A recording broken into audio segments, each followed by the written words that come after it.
Welcome to this podcast of the pastor's class at First Presbyterian Church in Fargo, North Dakota. The pastor's class is held weekly on Sunday mornings from 9:15 to 10 a.m. The current study is of the book of Isaiah, and this podcast is of the first class in that series. If you're in the Fargo area, why not come and study with us? You can find information about worship and programming opportunities by going to www.firstpresfargo.org. Or, if you prefer, call us at 701-293-6311. All right. Welcome. Welcome one and all to the pastor's class. I'm delighted to see all of you here. So, have you been reading Isaiah? Any of you been reading Isaiah? Did you press through the first 39 chapters and get to the nicer stuff in 40? All right, we'll talk a little bit about that. But, the first 39 chapters in Isaiah can be hard. They're hard because the message is hard. They're hard because from a critical scholarship point of view, in terms of source, it's a scissors and paste job where there are 9,000 things. They cut them all to pieces and stuck them together. But we'll talk about that a little bit. What I want to do today, one other housekeeping thing. I will always start on time. If you're late, I love you, and you're still welcome to come. Please come. But I will always start on time because we're really pressed to get done what we need to get done in 45 minutes. So I will start promptly at 9:15. But if you're running late, still come. We're glad to have you here. Some of you will not be here every week. We are making an audio recording of this, and I'll figure out how to podcast it, and I'll get that information to you soon. So that if you miss a week and you want to go back and hear it, you can always do that. If some of you decide that you want the slides, if you'll let me know, I can also get those to you, either as a PDF or as a Keynote or PowerPoint file. I think that's it. Questions for me before I get started? Because once I get going, I'm going to be racing down the highway going pretty fast. Okay, so today, what I want to do is line out for you some foundational pieces. One of the things that often happens when you go to seminary is you go to seminary and you learn all of these amazing things about the text. And my observation is that what you learned in seminary is almost never conveyed to congregants, which is a shame because y'all are plenty smart enough to know this material and to wrestle with it in that way. And I honestly think that we pastors are the ones responsible for that. We think to ourselves, why do I want to trouble them with all of that extra information? And it's sort of a lazy teaching style that does not ask much of you and does not ask much of the teacher. So I may be saying some things today and in the weeks to come that you haven't heard before. And if I'm upsetting you, raise your hand and let me know that, and I will try to talk about that, whatever it is that's upsetting you. Sometimes when you are getting new material, it takes a while for your head to sort of wrap around that. So today, I thought I would start just by saying, you should know I'm a long-term student of Walter Brueggemann. Everything I think I know about the Old Testament, just about, I learned from Walter. So if you have studied with Walter before, particularly if you've studied Isaiah with Walter before, some of what I'm going to say will sound familiar to you because I am in fact his student and he's had a profound influence on my thinking about these things. So when you think about the prophets in general, sort of the taproot, the prophets, when you think Isaiah and Jeremiah and Hosea and Micah and Haggai and all of that crowd, these are some pretty odd people who show up late in the life of Israel, typically right before or right after the exile, which is the big event in the Old Testament. And if you saw them without connecting them to the earlier prophetic utterances, it would be hard just to think these are weird people and I'm not much interested in figuring out what they're trying to say. So it is helpful to go back and recognize the way that those later prophets connect with the taproot of prophecy in the Old Testament, which is Moses, of course, the great prophet. So what I want to invite you to do is to walk with me back to Moses for just a minute. Go back to Exodus 19 to 21. You can. So it's Genesis, Exodus. That's the second book of the Old Testament. And you're going to flip first to Exodus 19. And what you're going to find, well, actually, let's start with Exodus 20. You remember that the narrative of the Exodus was this. We were slaves to Pharaoh in Egypt. We were not having a good time. It was a cruel thing. Bless you. It was a cruel thing to be a slave to Pharaoh. And God, in generosity, delivered us out of Pharaoh's hand in Egypt, and we made our way to Sinai, right? So part of that exodus out of slavery and into a new promised possibility was to stop at Sinai. And what happened at Sinai? Anybody remember? 10. There are 10 of them. Thank you. 10 commandments. Ding, ding, ding. Answer at the front table. We get the 10 commandments, right? The first time that we have this basic criteria of how we can live together and before God in a way that's helpful. What I want you to do now, though, is back up to chapter 19. And what you'll see in chapter 19 is God, through Moses, saying, if you will listen, let's see, if you will obey, then you'll get blessing. The unspoken parenthetical comment is, if you will not listen, if you will not obey, you will get curses. Right? And you have that even more explicitly ironed out for you in the Deuteronomic version of this same moment, where Moses says, after giving them all of the law, I have set before you this day blessing and curses, life and death. Choose life. Right? Practically begging them to choose life. So what I want you to notice is that part of our escape from Egypt and our journey to something new included this moment where we stopped and got instruction, but the instruction came with the caveat, you got to do it. It's not enough to know it, you have to do it, right? So having the 10 commandments but not doing them is sort of like going to the doctor and the doctor says, I've got a medicine that will make you well, here's the prescription. And you take the prescription and you stick it in your pocket and you say, thank God I've got a prescription for what's wrong with me. And I might fill it one day if I find there is no other alternative. That's what it would be like to have the 10 commandments but not act on them. So what I want you also to notice is they swear allegiance to follow the 10 commandments in chapter 19. Isn't that odd? They don't even know what they are yet.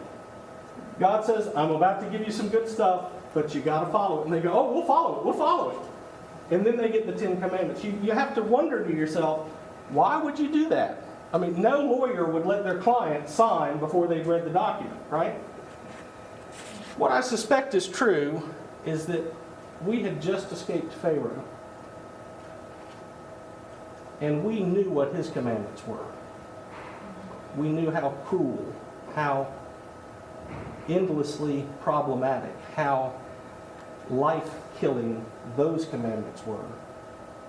And so we were ready to sign on to any commandment the liberator was offering.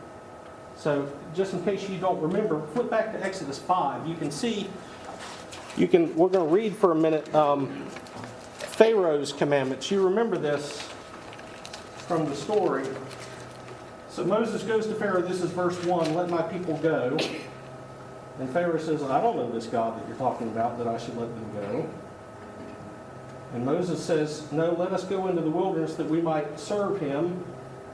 And Pharaoh says, no, get to your labors, verse 4. Then he said, I'm a little nervous about how many babies they're making, because that group of people always have more kids than they know what to do with. So you're not working hard enough. Make more bricks. This is verse 7. But now I want you to make the same quantity of bricks, but you got to gather your own straw. I'm not even giving you the raw materials anymore. And throughout that whole passage, you have Moses saying, just let us go into the wilderness to serve Yahweh, to worship. I think that's the way they translate it here. But it's the word to serve.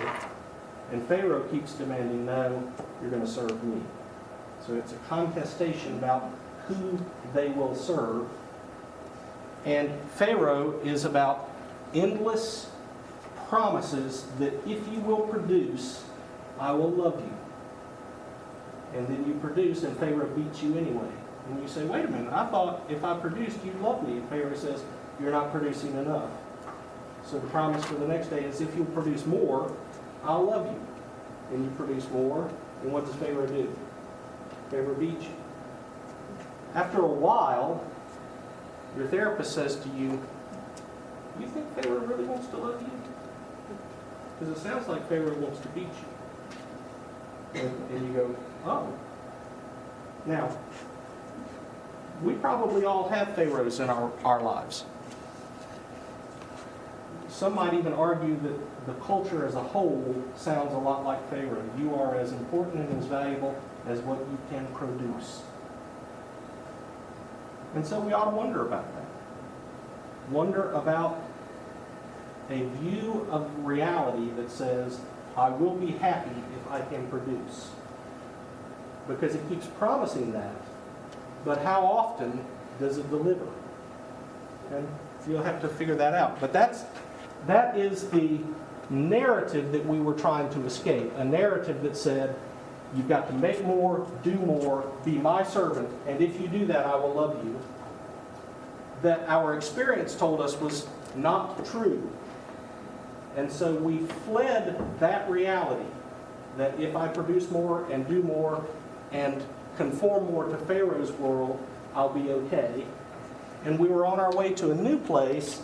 God offers a new set of rules, and sight unseen we say, yes, we want your set of rules. So what God offers is a covenantal relationship that offers us an alternative world, an alternative life, an alternative possibility. That we will be in covenant with God and not with Pharaoh. But if we want to be in covenant with God, that means that there are practical applications of that relationship that require fidelity.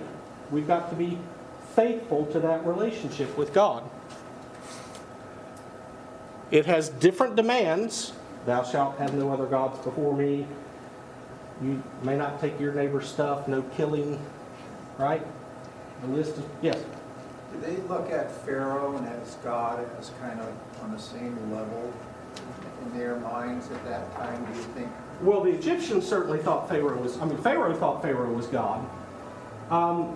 Whether or not you could say the Israelites signed on for that or not, I don't know. Is that what you were getting at? I'm just wondering in their thoughts that how they view this. Because, I imagine speaking to God or being around God would be such an awe thing that, You would think that would be all it took, right? Right, yeah. Yeah. And I'm just wondering maybe in their thinking that they actually have them both. Right, in some ways. Well, the temptation is always to try to domesticate Yahweh, who is a wild, feral, but faithful God. So we want to domesticate that God and hitch that God to all of our petty agendas. And in the other direction is to raise up little g gods like Pharaoh and consumer capitalism. I'm sorry, I don't want to upset people, but all of those other things that we worship, to make them a little higher and to bring Yahweh a little lower. And there is a sort of middle ground where they begin to look not so different from one another. So one might presume, as David has rightly pointed out, that God does all these amazing things on the top of the mountain. Moses comes down and says, here's the list. And by the way, aren't you glad it's a short one? Think of the average law library, in Fargo right now compared to the 10. It's a pretty short list. One would think, oh, okay, that's the list. We're done. Woo! But the problem is that Egypt does have its attractions. You'll remember we hardly gotten out of Egypt before we started complaining that the food in the desert wasn't as good as the food in Egypt.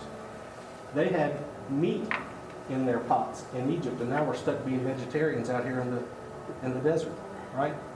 So the experience of God's people is, on the one hand, to feel like we know what would be good for us and what God wants from us, and on the other hand, endlessly being attracted and drawn out of that possibility and back into a life that will not bless us, but that has really shiny promises.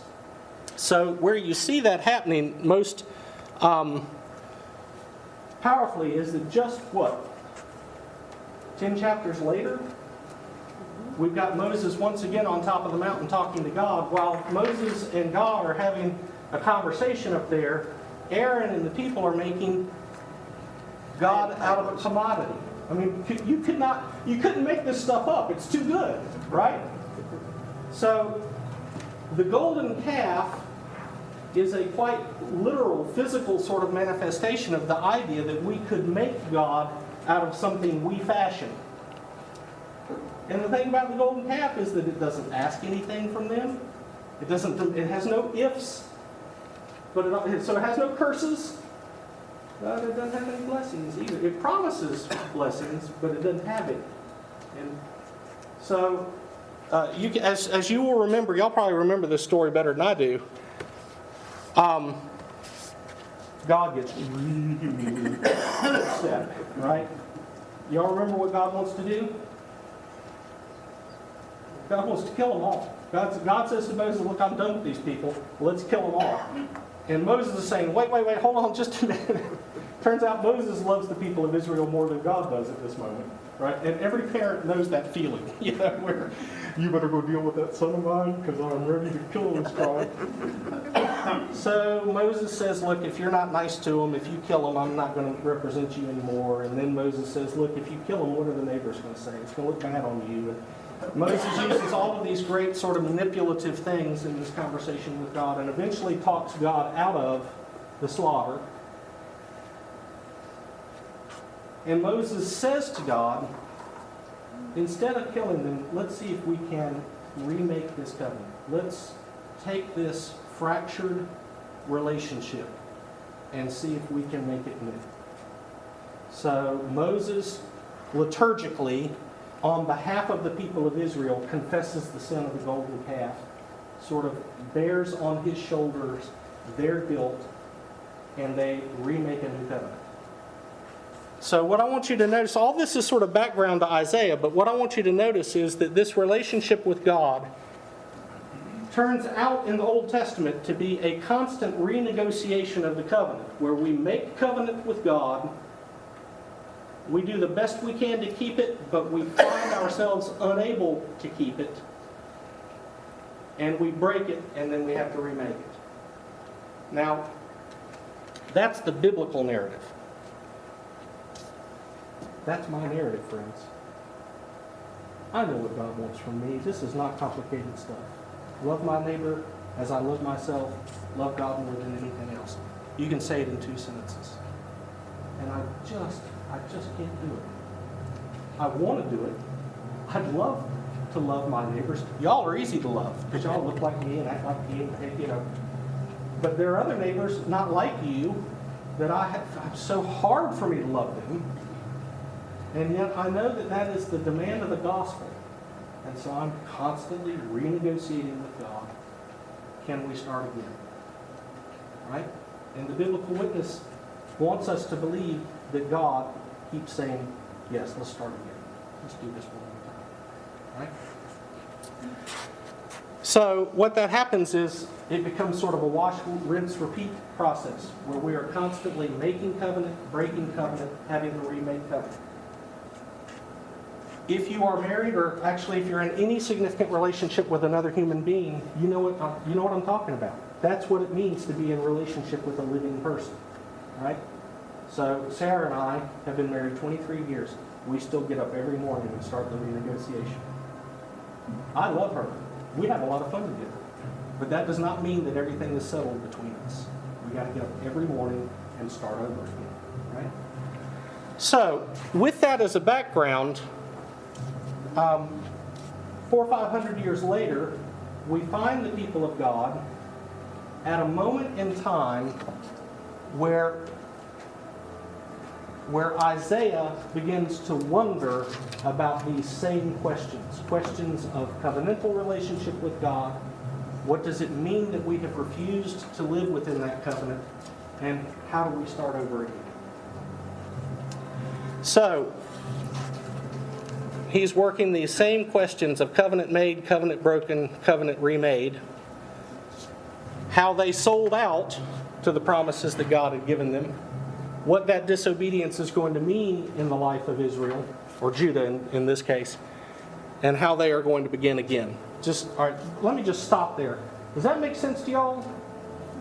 We're sort of all on the same page, pretty much? Okay. You will notice that I've skipped all of the history of the Old Testament in between Exodus and exile, and I know that. You got to skip a lot of stuff because you don't have time, right?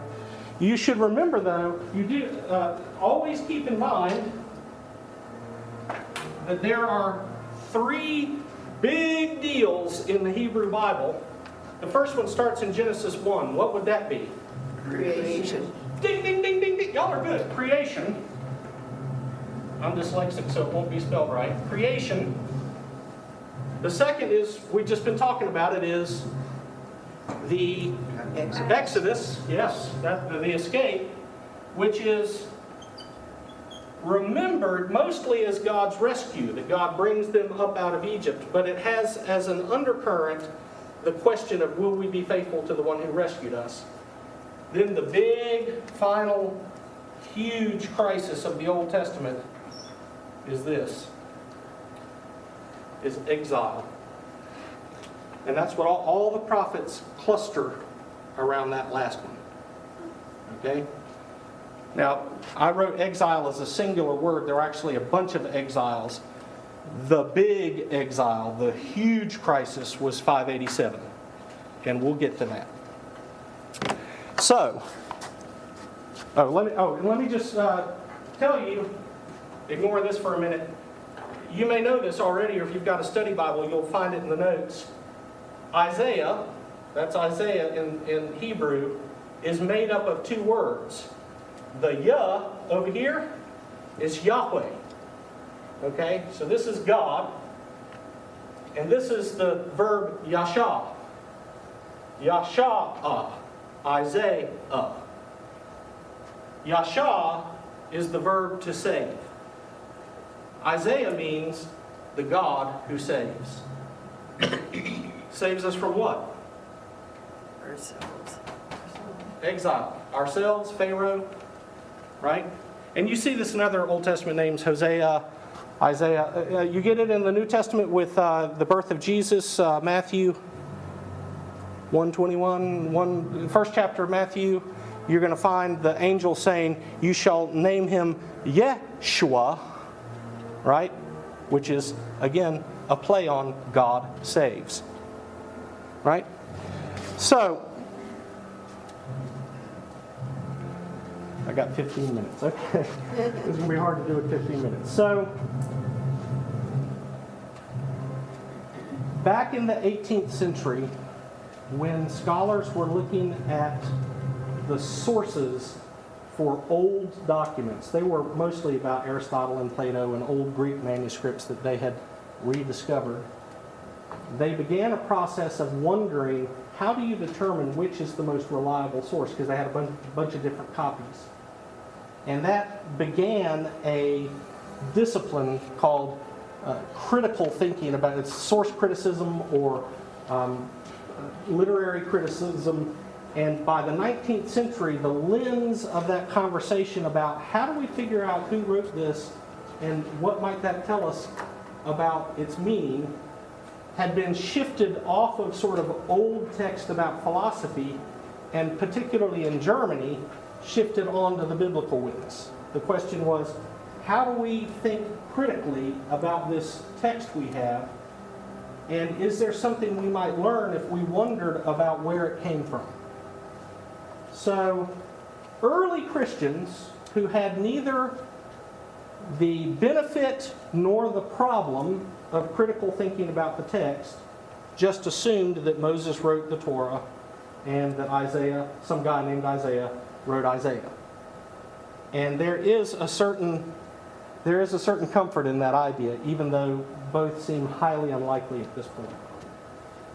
So, in the case, one of the earliest critical judgments about the biblical witness that you get early in the 19th century is that the book of Isaiah is a very complex book, and that you should break it after chapter 39 and before 30, and the first 39 chapters are what we call First Isaiah, and then after that was Second Isaiah.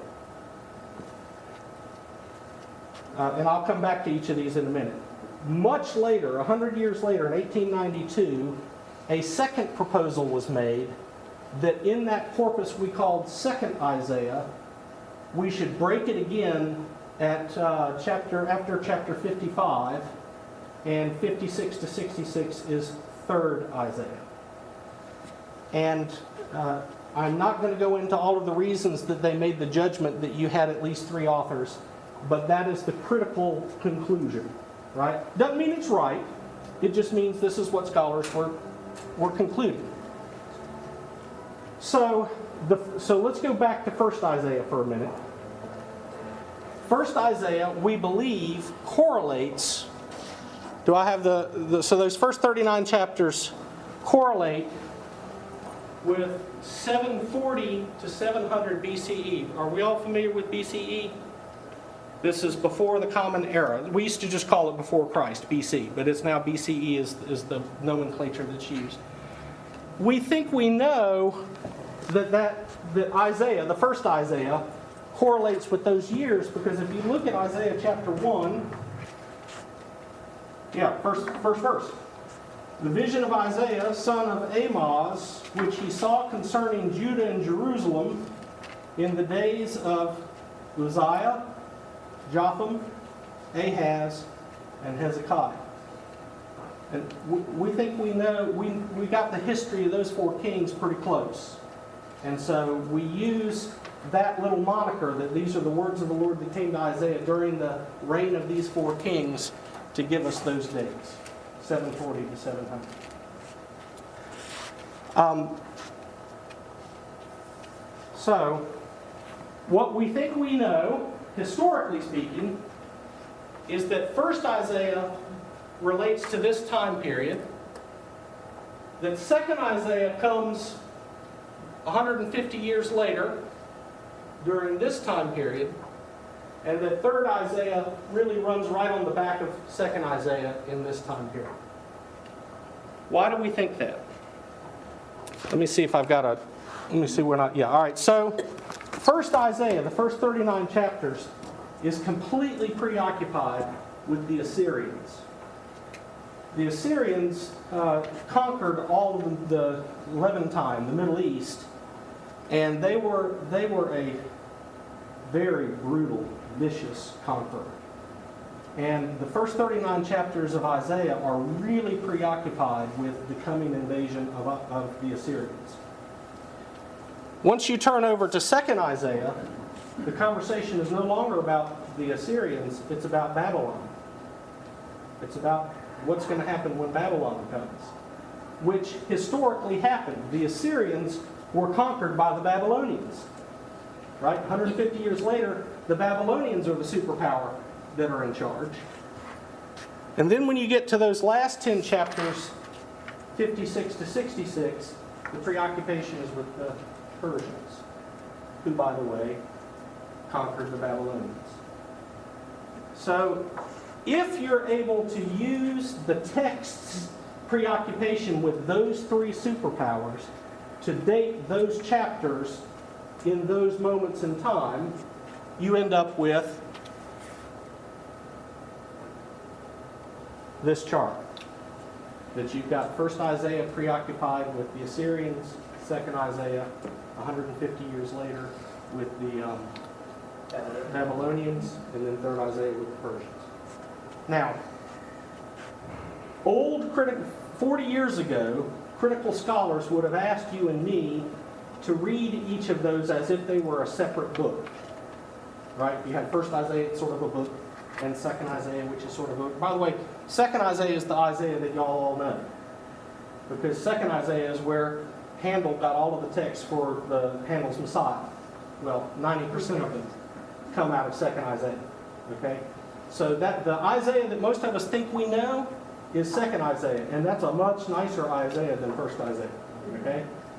And then Third Isaiah has its own moments. So, what I want you to notice about that, though, is the social, political, economic reality in which all of the Isaiahs function is they are always under enormous peril and threat from superpowers. In every case, they are trying to figure out how to be faithful in a context where allegiance to Yahweh, by definition, meant not allegiance to the Assyrians or Nebuchadnezzar and the Babylonians or Cyrus, who was the king of Persia. And you know what superpowers do? When they subjugate someone, they tax them into poverty, and they take their sons and daughters and press them into military service. And that's how it works. So, that gives you the context for Isaiah, and I want us to look at some text. We're going to start with Isaiah 1. Start at the very beginning. It's a very good place to start. Right? I just want you to hear, so this poetry, I got one more thing I need to say. Each of these Isaiahs made oracles. Oracle is a fancy word for wrote poems. And those poems were later gathered up by the community of people who believed that they were useful and put in the order that we have them. So I mentioned a minute ago that critical scholars used to say you would read each of these as if it was a separate book. We don't think that's helpful anymore. Now what we think is you got to read it as you got it, as if it's all one message. But you can't pretend that you don't know that it came from these sources. Here's the catcher, though. If we believe that these poems, these oracles from 1st and 2nd and 3rd Isaiah, were then later edited and put into the form that we currently have them, you then have to naturally wonder, if not conclude, that it's possible that these poems have been made to serve agendas that were not in the mind of the poet when they wrote the poem. Does that upset anybody? If that upsets you, I'll stop and talk about that for a minute.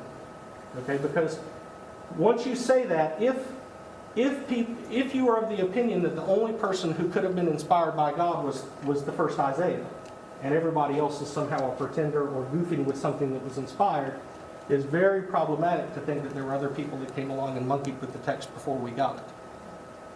You can believe, as I believe, that God is a part of that whole process. That God is with the first Isaiah as he wrote a poem, and with second Isaiah as he or she was writing their poems, and third Isaiah with their poems, and with the traditioning process that stitched those poems together in the order. All of that can be an inspired process and give us a book in the end that is inspired, even if the current book uses those poems to say things that the original poets did not have in mind. All right? So if you want to stew on that for a week, you can come back and ask me about it next week. All right? So what I want you to, just look at this. If anybody's got courage to read past chapter 1 of Isaiah, gets a gold star. Hear, O heavens, listen, O earth. So this is a courtroom. God has come in as the prosecuting attorney, and God says, I got some really stupid children.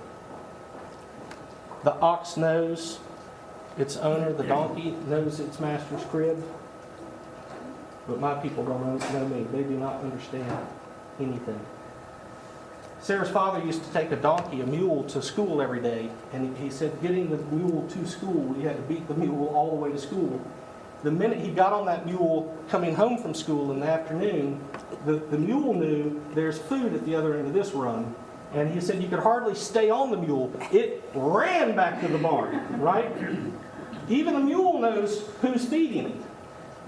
And God says, my mule too stupid to understand? I'm the one from whom they will receive what they need. Kind of a sarcastic God there. Then the next paragraph, this is tough. Sinful nation, laden with iniquity, offspring who do evil, who have forsaken the Lord, who have despised the Holy One, who are utterly estranged. You sort of get the point, right? This is not a good moment. Then God morphs into Bill Cosby. Why do you need a beating? Y'all know that? Bill Cosby has this thing where his kids get a beating every night, and he keeps saying to them, why do you do this? Why do we have to go through this every night? And the children say to Bill Cosby, you don't understand, Dad. We cannot sleep through the night unless we've had a good beating. So God morphs into Bill Cosby. Why do you do this? Why do you continue to rebel? The whole head is sick. The heart faints. From the sole of the foot to the crown of the head, there is no soundness in it. But there are bruises and sores and bleeding wounds that have not been drained or bound up or softened with oil. He's describing the battlefield after the Assyrians just killed everybody. There's nobody left to take care of the wounded anymore. Your country lies desolate, your cities are burned with fire. Aliens, that's the Assyrians, devour your land. It is desolate and overthrown by foreigners. Daughter Zion, that's a sort of a catchword for the city of Jerusalem. Daughter Zion is left like a booth in a vineyard, like a shelter in a cucumber field, like a besieged city. And then you've got the survivor saying, if the Lord of hosts had not been with us, we would have been like Sodom and Gomorrah. What happened to Sodom and Gomorrah? They got wiped out, right? Next verse. Hear the word of the Lord, you rulers of Sodom. Now we're not like Sodom, we are Sodom. Listen to the teaching of God, you people of Gomorrah. I've had enough of your burnt offerings and your fat-fed cattle. I do not delight in your sacrifices, your lambs, or your goats. Just think for a moment what that is like for the people of Judah to have their holy city correlated with Sodom and Gomorrah. And for the prophet to say, you're just like them. Now, you remember the sin of Sodom and Gomorrah, or maybe you think you do. We Presbyterians always think it's about sex. But the only place in the Old Testament where we get a description of what Sodom and Gomorrah's sin was is in Ezekiel. And there what God says is, you had prosperous ease and money in your pocket, and you failed to take care of the poor people in your town. You let the hungry go hungry and the homeless be homeless. And how dare you take my gifts and covet them that way? Isn't it interesting? The sin that you get described, at least in Ezekiel's version, is that they failed to be a community that cared for its most marginal. So, I got 1 minute to do this. We'll say more about Isaiah, but what I want to give you is a basic structure. This is not the only structure, this is not the only way to describe Isaiah. It might not even be the best way to describe Isaiah's structure, but this is the way I'm going to describe it, and we're going to work with this metaphor from the beginning. What we just heard was the description of Jerusalem failing, a failed city that is now under judgment. What you get in 2nd Isaiah is comforted Jerusalem. So we start off with Jerusalem will be destroyed by the Assyrians. I've had enough of you people. If you turn over quickly to Isaiah 40, we're going to say a whole lot more about this as we go forward. But what I want you to notice is, how does Isaiah 40 begin? Comfort ye. Comfort ye, my people. Say to what? To Jerusalem. Jerusalem. Right? Yeah. Your time of penalty is over. You've received double for all of your sins. There's new comfort provided for you. So, second Isaiah is about comforting Jerusalem. First Isaiah is about destroying Jerusalem. Second Isaiah is about bringing comfort to those who have now been carried off in exile. Third Isaiah, look over to 56. So if you go down to verse 16 and 17, it shall be that I will build up and prepare the way, remove every obstruction from my people. They will dwell in a high and holy place. Those who have a contrite heart will be revived in spirit. I struck them, I hid and was angry, but they kept turning back to their old ways. Now I will lead them and repay them with comfort, creating for their mourners the fruit of the lips. Peace, peace to the far and to the near, says the Lord. I will heal them. So third Isaiah is the new Jerusalem, the healed Jerusalem. And the way I want you to be thinking about that is to use Jerusalem as a metaphor for a failed urban economy and a comforted urban economy and a new urban economy. Because this is not a book about what happened then back then. This is about us wrestling with the same issues that prophets have been wrestling with since Moses' time. Have we been keeping fidelity with the covenant that God made with us about how to live together? If we're not, what failure has that caused in our society? Is there any hope that God will comfort us? And can we start over and do something else? Right? So, what I think is true of the people of Israel in the book of Isaiah and Exodus, and what I know is true of me, is that I yearn to be in a new and better place. I really do. My heart yearns for that. And I resist going there all of the time. Because I've got my feet firmly planted in the way things are. Quite frankly, I'm doing pretty well the way things are. So I both yearn for a new possibility and resist it at every turn because I'm part of the urban elite who have benefited well from the way things are. There are not usually direct correlations between a text and our situation. It's always poetic. It's always sort of slippery like that.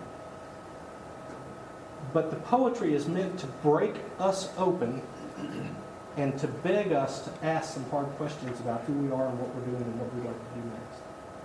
So, I've been a lot of years on a therapist's couch, and after a while the therapist who's heard this story 400 times says, so, I presume you keep coming to me and telling me this story because you can't bear living in this story. But we've been doing this for 5 years. You want to do something else? And you go, oh, I could do something else. Right? Well, that's what the text does. The text says, maybe the way things are in your life and in our community, there are aspects of that that have just become unbearable. And you can keep doing what you're doing. But you might want to leave Pharaoh's brickyards. And if you do that, I'll make new covenant with you to do something else.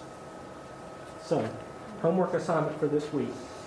Read the first couple of chapters of First Isaiah.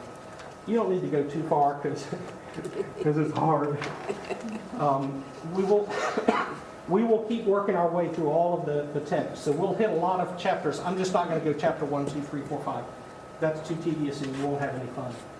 But we will hit a lot of them along the way as we talk about other things. So read the first, 3 or 4 chapters of Isaiah. If you get to chapter 5 of Isaiah, you will find the financial crisis of 2008 was predicted in Isaiah 5. Because the prophet says, how dare you buy up all the mortgages and put them in these instruments that nobody understands and lay in your bed at night and calculate your profits while everybody gets forked out everything. So that's a loose translation of the Hebrew, but it's there. So you read 5 and ask me if you can't see 2008 in Isaiah 5.